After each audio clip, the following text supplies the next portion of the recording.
প্রতিষ্ঠা রাখার দ্বারা, জমেন অহিংসার দ্বারা, নিয়মেন নিয়মিতভাবে ভগবানের বিপ্রনাম কীর্তনের দ্বারা। তো বলছে মনকে একাগ্র করার জন্য ব্রহ্মচর্য পালন অবশ্য কর্তব্য।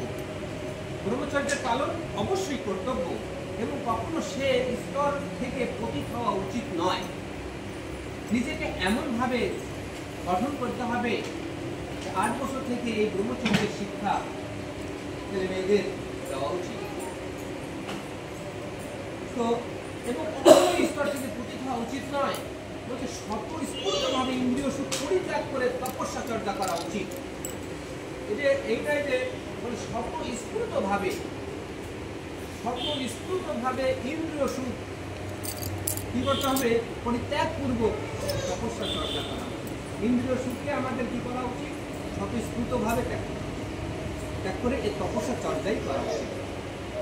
তাহলে শাস্ত্রে এখানে উল্লেখ রয়েছে যে মন ও ইন্দ্রিয় সংযত করা উচিত। মন এবং ইন্দ্রিয় সংযত করা উচিত, দান করা উচিত, সত্যনিষ্ঠ হওয়া উচিত, সূচি অহিংস হওয়া উচিত, শাস্ত্র বিধিনিষেধ পালন করা উচিত এবং নিয়মিতভাবে ভগবানের দিব্য নাম জপ করা উচিত। এই হলো মনকে একাগ্র রাখার। পরবর্তীতে বলছে যে পাপ কর্ম না করার ব্যাপারে অত্যন্ত সচেতন ব্যক্তিও কখনো কখনো পুনরায় পাপ কর্মে লিপ্ত হয় কিনা?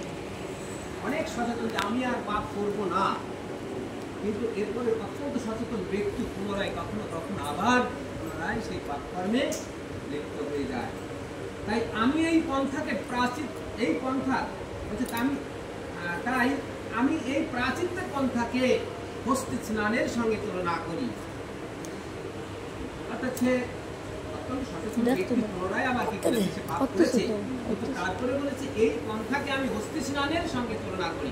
কারণ হস্তি গঙ্গায় স্নান করে উপরে উঠে এসে আবার সে তার মাথা ও গায়ে ধুলি ছিটিয়ে দেয়। এটা হচ্ছে হস্তি স্নানের স্বামী।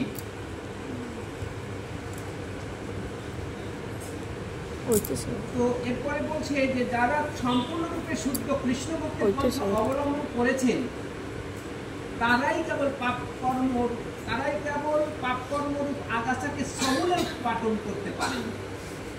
কৃষ্ণ ভক্তির পন্থা যারা অবলম্বন করেছেন তেনারাই কেবল পাপ কর্মরূপ আগাছাকে সমূলে উৎপাটন করতে পারেন। এবং সে আগাছাগুলো পুনরুদ্যমের আর কোনো সম্ভাবনা থাকে না। কারণ এই ভগবত ভক্তের দ্বারা ভগবানের কি বলেছে? কৃষ্ণ ভক্তি অবলম্বন করেছে, এদের সমস্ত পাপকর্ম কি হয়? সমূলে উৎপাটিত হয়ে যায়। কিন্তু বলছে পুনরায় আর এই পাপকর্ম আগাছাগুলো পুনরায় পুনরুদ্গমনের কোনো সম্ভাবনাই আর তার থাকে না। অর্থাৎ এই ভগবত ভক্ত কৃষ্ণ ভক্তির এমনই পন্থা যে যিনারাই এই ভগবত ভক্তিতে অংশগ্রহণ করেছেন তাদের প্রতি জন্মেরও যদি কোনো বাসনা থাকে তা নাশ হয়ে যায় তৎক্ষণাৎ। কিন্তু পরবর্তীতে পুনরায় আর কোনো আগাছা উদ্গমনেরও কোনো আকাঙ্ক্ষা বা সুযোগও থাকে না।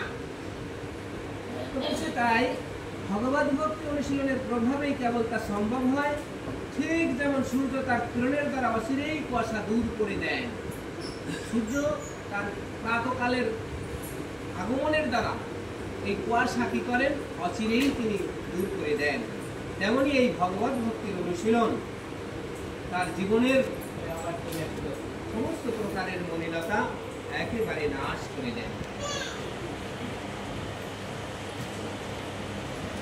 তো ধর্মম তো সাক্ষাৎ ভগবৎ কৃতম ন বৈ বিদুর্ষয় ন অপি দেবা ন ছিদ্র মুখ অসুরা মনুষ্য